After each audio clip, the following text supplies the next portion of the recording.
अहिल्या को श्राप क्यों और किसने दिया? आइए जानते हैं दिल को झकझोर देने वाली इस कहानी को। यह एक ऐसी स्त्री की कहानी है जो छल और अन्याय का शिकार हुई।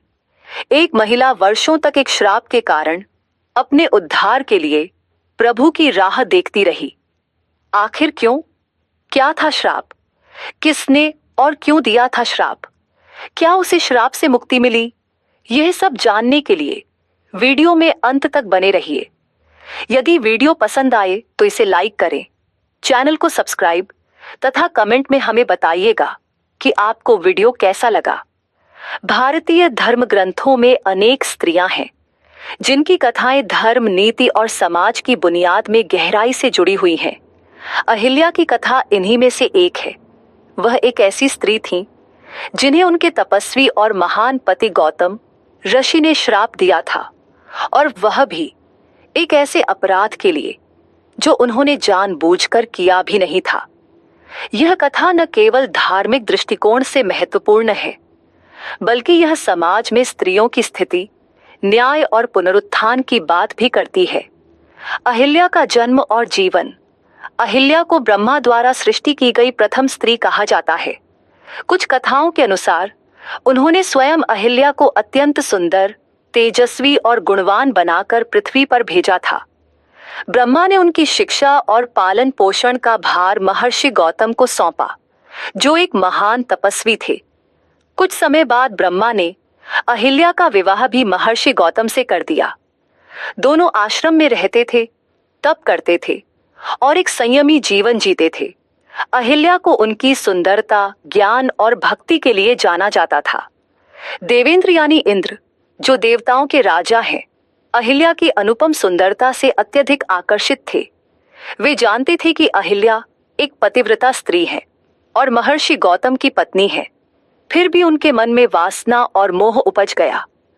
इंद्र ने कई बार अहिल्या को पाने की इच्छा जताई, परंतु वे जानते थे कि अहिल्या अपने धर्म पर अडिग है, इसलिए उसने छल का सहारा लिया।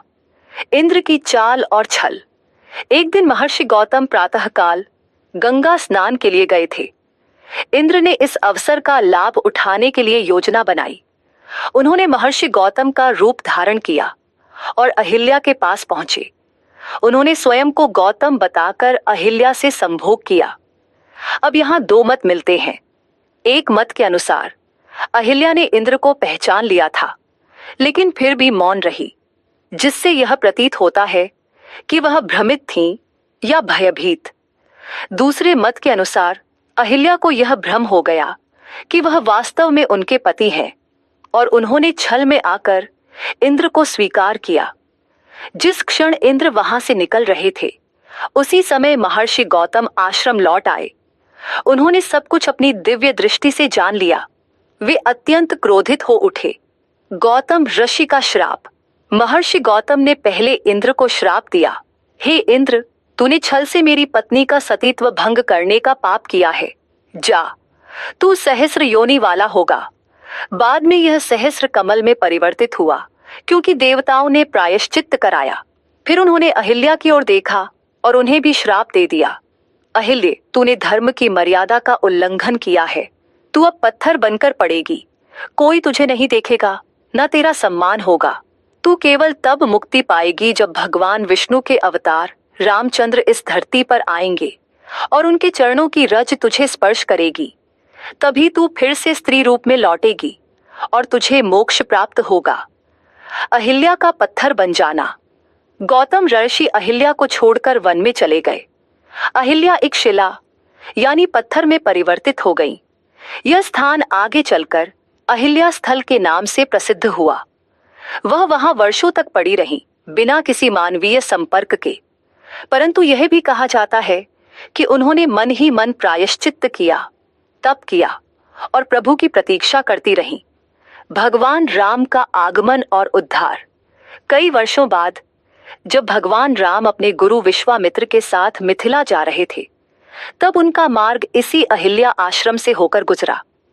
विश्वामित्र जी ने राम को बताया कि यह वही स्थान है जहां एक महान तपस्विनी अहिल्या श्रापित अवस्था में पत्थर बनी हुई है।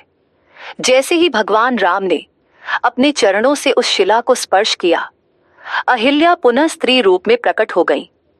उनका स्वरूप पुनः तेजस्वी हो उठा। उन्होंने भगवान राम को प्रणाम किया, स्तुति की और उन्हें ईश्वर का अवतार स्वीकार कर लिया। राम ने उन्हें आशीर्वाद दिया और कहा कि उनका तप सफल हुआ। अहिल्या उद्धार का प्रतीक। अहिल्या की कथा केवल एक श्राप और मुक्ति की नहीं है, यह नारी शक्ति, अन्याय के विरुद्ध न्याय और ईश्वर में विश्वास का प्रतीक भी है। ये कथा दर्शाती है कि एक स्त्री चाहे कितनी भी दंडित क्यों न हो, उसका पुनरुत्थान संभव है। ईश्वर के चरणों में शरण लेने पर मोक्ष संभव है।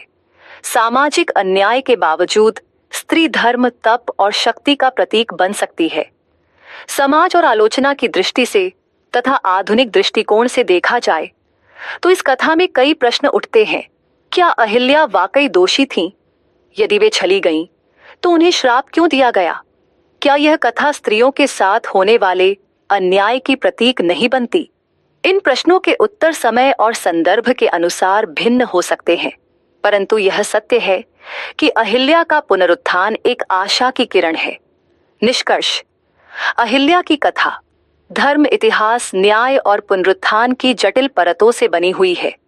यह एक ऐसी स्त्री की कहानी है जो छल और अन्याय का शिकार हुई, परंतु अपने धैर्य और तप से फिर से सम्मान प्राप्त कर पाई।